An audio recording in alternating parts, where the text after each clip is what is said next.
Good morning guys. Repair tayo ng clip mini electric fan.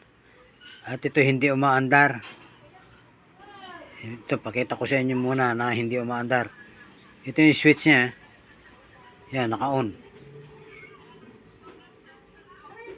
1. Oh, 1 and 2 lang ang speed niya.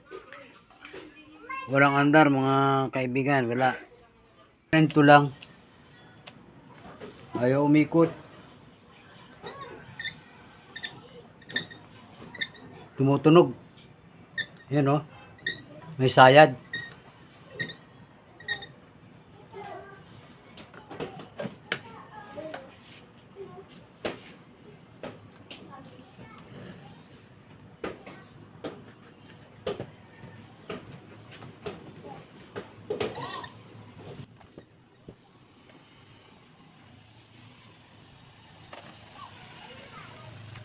Testerin natin ang kanyang wire plug.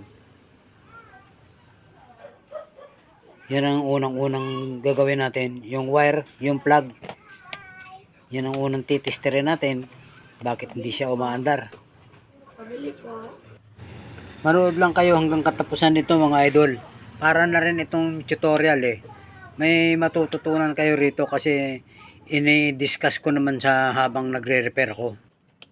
Katulad nito, habang tinitester ko, ilalagay ko sa number 1 yan. Dapat nag-deflect ang tester. Kahit mahina lang, basta gumalaw yung pointer, okay na. Wala eh. Wala oh. Walang resistance yung kanyang motor.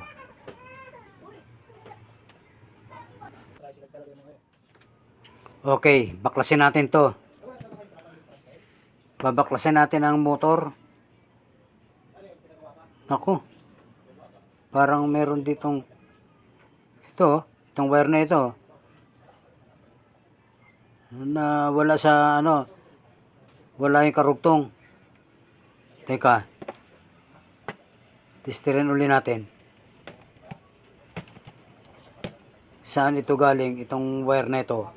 Itong putol na ito. Ay, ito sa plug yun eh. Ilapit natin yung yung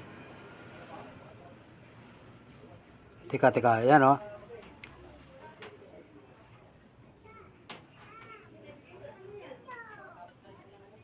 Testerin natin ito. Pumalo. Yan nga pala yung plug. Nawala dun sa kanyang karugtong. Ito yung karugtong niya, yung pula yung merong connector, anong tawag doon sa dito. Isusuot ko ito dito, yan ang karugtong niyan eh. Ipitin ko ng long nose para bumuka yung aluminum sa loob. May aluminum na nakaipit doon eh. Kung bakit naman nakawala yung isa. Oh, yan. Ito na. Pagsasamahin ko na yan. Nakawala sa pagkakaipit yung isa, kaya nawala yung dugtong. Kaya pala walang resistance yung kanyang motor. Yung tester natin kanina, walang resistance yung kanyang motor eh. Ayan, ipipress ko ulit to para maipit sila. Magkasama na sila ngayon.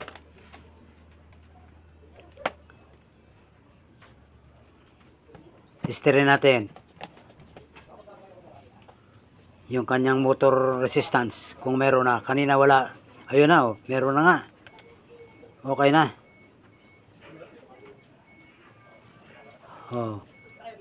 On.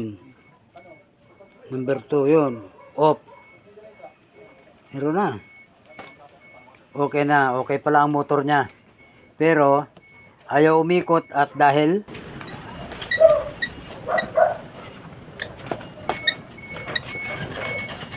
rinig nyo yung tumutunog pag iniikot ko.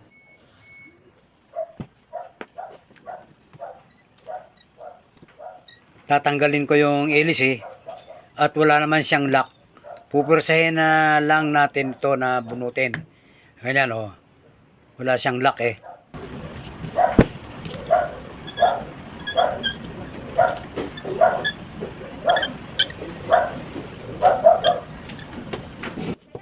Laki ng sayad. Sayad talagang ihi.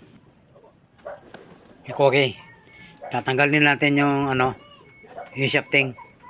At ating aalsin yung sayad, sumasayad eh. Re-remedyohan natin bakit sumasayad yon. Ito, haba ng ang haba ng screw rito. Yan, mahaba. Lampas sa kabila eh. Ito yung sumasayad eh. Meron pang tornilyo, alisin natin yon.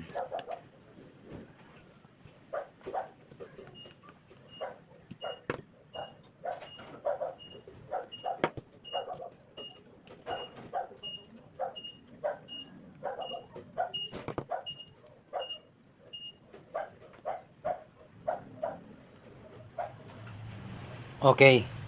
Mailalabas na natin yung rotor. Ito oh. Naku. Ayan na oh. Ito oh. Nangitim na. Natuyan ng langis ito. Tanggalin natin para ating, ayan oh. Kita nyo yan. Nangitim na. Tuyo ang langis. Pinong-pinong liha ang kailangan dito. Ito, paikot. Atras abante ang paghasa niyan. Huwag masyadong madiin ang paghasa para hindi masira yung shafting. Ganyan.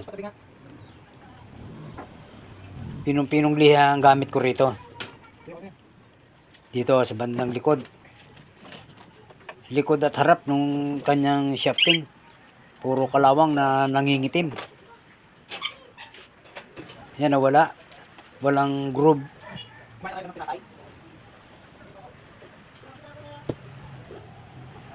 Okay, lagyan natin ng langis. Kahit na anong klaseng langis. Basta lubricating oil. Ito, lalagyan din natin ng langis yung punduhan. May punduhan dito, parang mayroong foam. Punduhan ng langis. Ayun. Ganda oh. Ang luwag na. Ito rin. May punduhan din ng langis. Yan yung nasa bandang likod eh. Ito.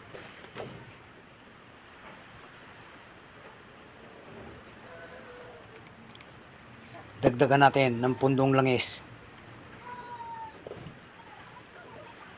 Tapos, babalik na natin ang rotor. Sabay, tornilyo na ulit yan.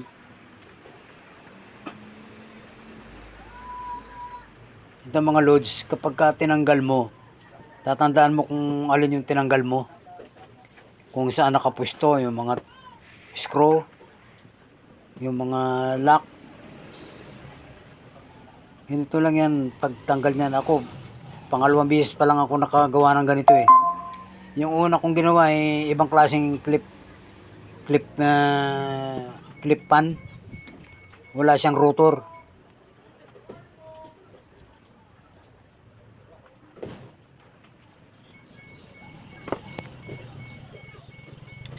Saltikin natin ng screwdriver para umalign.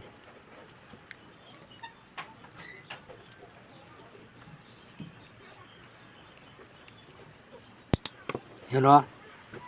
Nakita nyo, sinasaltik ko ng screwdriver yung shafting. Umaalay yun pagka ganon. Sabay-sabay lang ang paghigpit.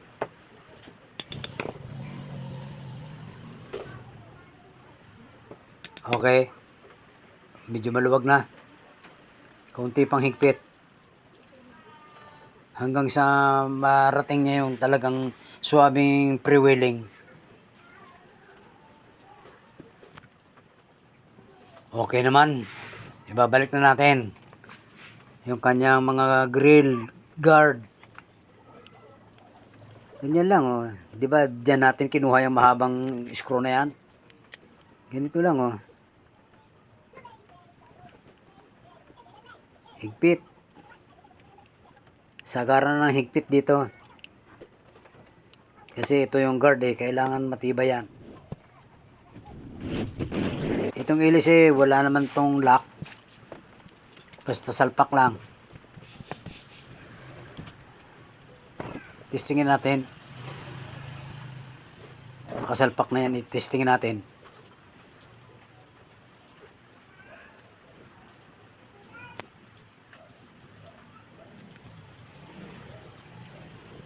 Okay, plug in.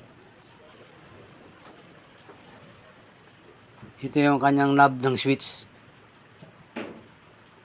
I-switch natin, number 1. Okay na.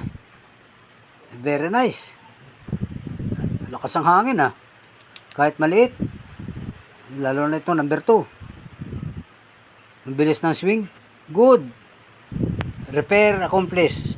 Thanks for watching mga idol.